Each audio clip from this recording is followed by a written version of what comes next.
वंदे मातरम। नमस्कार, जय श्री राम।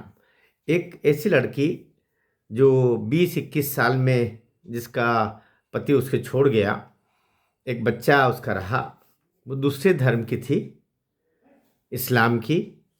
और जिस परिवेश में वो रही, वहाँ से उसके मन में उस तथाकथित धर्म के प्रति भी, वहाँ की परंपराओं के प्रति भी, और समग्र वातावरण में जो स्त्री के प्रति नज़रिया है, उसके प्रति आक्रोश का भाव पनपा।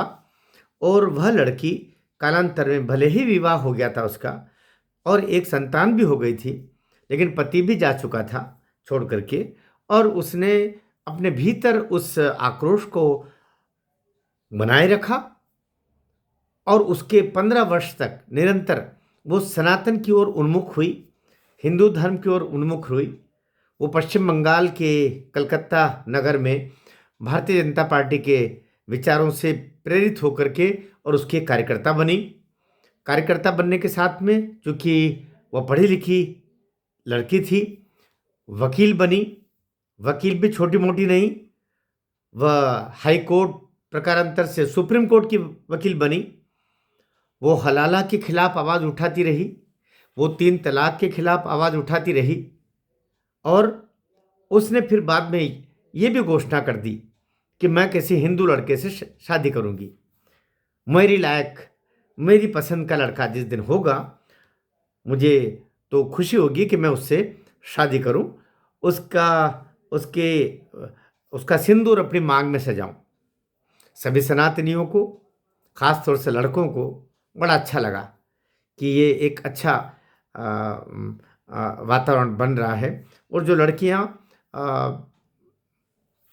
विधर्म की तरफ जा रही थी, उससे रुकी भी, अभी भी रुकी हुई है।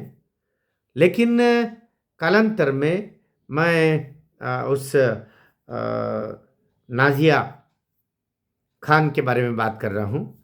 नाजिया इलाही खान, ये लड़की जो आप सोशल मीडिया में भी जानते हैं और इलेक्ट्रॉनिक मीडिया में भी वो दिखाई देती है। भारतीय जनता पार्टी की वो पश्चिम बंगाल इकाई की प्रवक्ता भी है और सुप्रीम कोर्ट की बहुत अच्छी एडवोकेट भी है। उसके द्वारा पिछले दिनों ये घोषणा की गई कि वो जो बॉलीवुड एक्टर है, यद्यपि वो खलनायक का ही काम ज़्यादातर करता है, पुनीत वशिष्ठ से शादी करने वाली है। पहले वो इशारों में बोला, फिर बाद में खुल करके बोलना शुरू किया। यही बात पुनीत वशिष्ठ ने भी बोली। पहले उसने भी इशारों में बोला और फिर खुल करके बोला। लेकिन अभी अभी शादी हुई नहीं, शादी करेंगे। और यहाँ तक बोला कि वो शादी भी राम मंदिर में जाके करेंगे। बहुत बड़ी बात है, क्योंकि ये जो नाजिया इलाही खान, ये थोड़ी चर्चा में बनी रहती है। मैं उसको बुरा भी नहीं मानता हूँ, सोशल मीडिया का ज़माना है, वो कोई न कोई वाक्य ऐसा बोलती है। और चूँकि वो सनातन की ओर उन्मुख होकर के सनातन की प्रशंसा करती है, हिंदू धर्म की प्रशंसा करती है, मान्यताओं की प्रशंसा करती है, हिंदू धर्म में स्त्रियों के सम्मान और जो वातावरण स्त्रियों को मिलता है, खुलापन भी और सम्मान भी, उसको लेकर के उसकी प्रशंसा के भाव निरंतर बने रहते हैं। और इस्लाम में ये सब कुछ नहीं होता। उसका बहुत सारा लाखों करोड़ों व्यूज़ तो उसमें भी हुए, जिसमें उसने कुरान शरीफ की चर्चा की। ये जो अजान होती है, अजान में क्या बोला जाता है और वो कितना गलत है, जिस पे कहा जाता है कि मैं केवल एक ईश्वर को ही मानता हूँ, अन्य को जितने भी हैं वो गलत है, वगैरह वगैरह, जो भी अजान का शाब्दिक अर्थ बताया, जो सामान्यतः हम सनातनी या हिंदू धर्म वाले तो उस पर ध्यान ही नहीं देते। लेकिन वहीं पर उसने एक एक शब्द की व्याख्या करके बताया था। और वो ये भी बताती रही कि मैं कुरान शरीफ की बहुत आदर करती हूँ, कद्र करती हूँ, लेकिन इसके अनुयायियों में जो खामियां हैं, मैं वो भी बताना चाहती हूँ। तो ऐसा करते हुए, और वो जो बोली कि मैं किसी हिंदू लड़के से शादी करूँगी, पुनीत वशिष्ठ से शादी की बात भी चली। यहाँ तक तो सब ठीक ठाक चल रहा था। लेकिन अभी अभी 2, 4, 6, 10 दिन पहले ही उसके द्वारा ये घोषणा की गई कि वो पुनीत वशिष्ठ से शादी नहीं करेगी।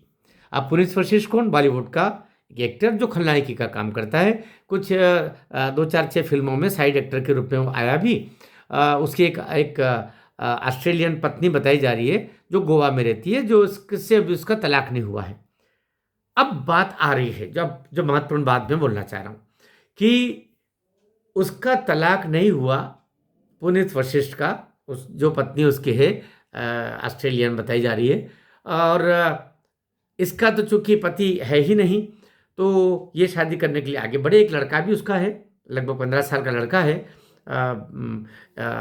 नाजिया इलाही का।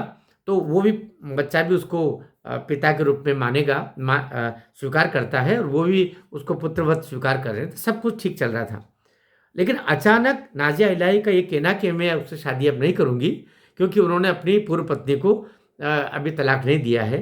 लेकिन इसको जितना मचाया गया है, जितना प्रोपेगेंडा मचाया गया उसका, उसको देख के ऐसा नहीं लगता है कि ये अपना आप में दोनों का मिली भगत का एक ड्रामा था। न तो नाजिया इलाही इलाही को पुनीत वशिष्ठ से शादी करना थी, न ही पुनीत वशिष्ठ को नाजिया इलाही से शादी करना थी।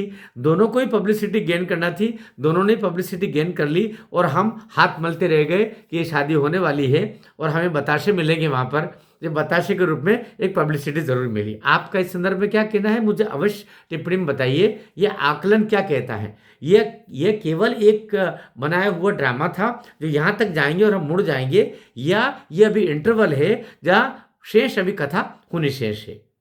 अवश्य बताइएगा कमेंट में। और चैनल को अब तक सब्सक्राइब नहीं किया हो तो आग्रह करता हूँ कि सब्सक्राइब भी कीजिएगा, और अच्छा लगे तो वीडियो को शेयर भी कीजिएगा।